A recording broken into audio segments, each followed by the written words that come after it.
Gormod o bopeth gan Emily Gryfet. Gormod o bopeth. Fri yn y goeden uchan y byd, dau deryn oedd wrthi'n creu cartref bach clud. Cartref o fwd a ffrenau bach yn barod i'w lenwi a chywio'n iach. Yw gadw yn gynnes a sichrag y glaw, papuron o'r waliau a chylchrawn a'i law.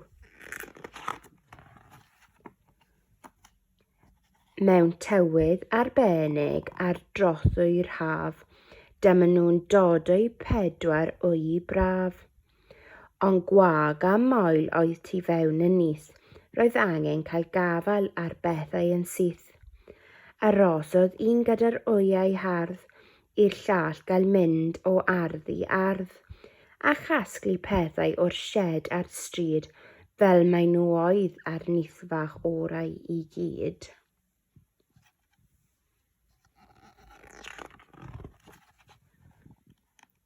Casglon nhw fanion i ddechrau, 2 hen gloc mawr yn taro bob awr a sanau glân i'r cywio'n man. Ond roedd angen pethau mwy a gwell.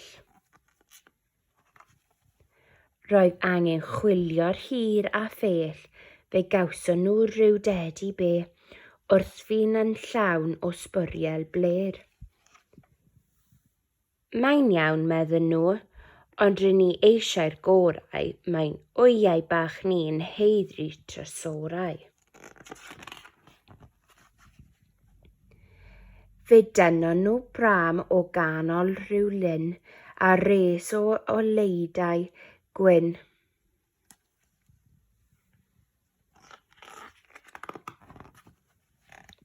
Fe gawson nhw fwced coch a mop ac esgub a brwsh, roedd y 2 yn ddistop.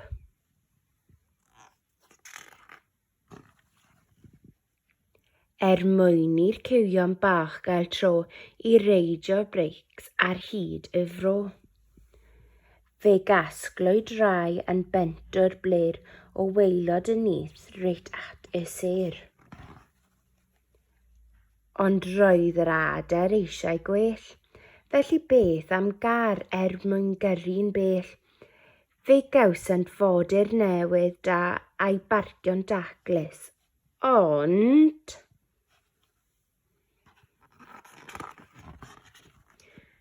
O na, crac!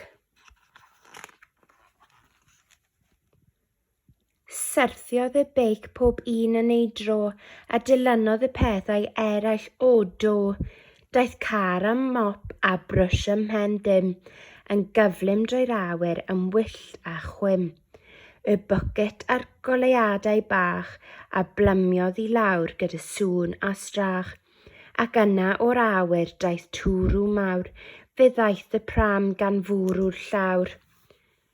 Y tedi neidiodd mas o'r nyth a glanio ar ei ben yn syth, a'r bennaeth lawr yn dwti hwnt ac arllwys ei holl gynnwys brwnt. Y papur a'r hen frechtan jam ar ben y tedi ber a'r pram. Y clociau hardd a'r synau glas syrthiodd allan o'r nyth a'r ras. Yna lein llawn pegiau yn syrthio ar yr wyau. Ble mae'r wyau?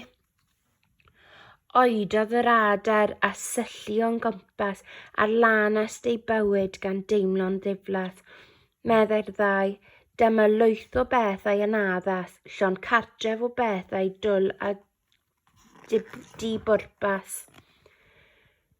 Fe godon nhw sbwriel ar lein llawn o begiau, ond doedd dim sôn am yr un o'r wyau. Daeth y criw i gyd ynghyd i ddod o hyd i'r nyth fach glud. Daeth Cadno Cwningen a lluodd Reinogod i dwtio'r holl feiciau a helpu i'w gosod. Yn ôl ar ei traed a mynd at i'w sgleinio, cyn llamu i'r seddau a dechrau ei reidio. Cafodd y tedi bach ei gyflwyno i rywun sy'n hapus iawn i gytio. Daeth y clociau'n gartrefi sych a clyd i adar bach y coed i gyd. A'r sanau daeth pob un yn garthen ar wely braf pob llygoden. Tynnodd Gwiwerod darnau o'r bram mwyn creu cert bach gam wrth gam. Newidiwyd y car yn rhyw fath o gwt i 30 llwynog gwyllt yn dwt. Ac aeth y frechdan jam a'r sbwriel yn ôl mewn i'r bin yn dawel. Aeth yr adar yn ôl i'r nyth yn fodlon, ond o'i gweld bu torri calon. Doedd yna ddim ond brigau gwrddion. Ond o dan y cyfan yn cuddio'n fodlon,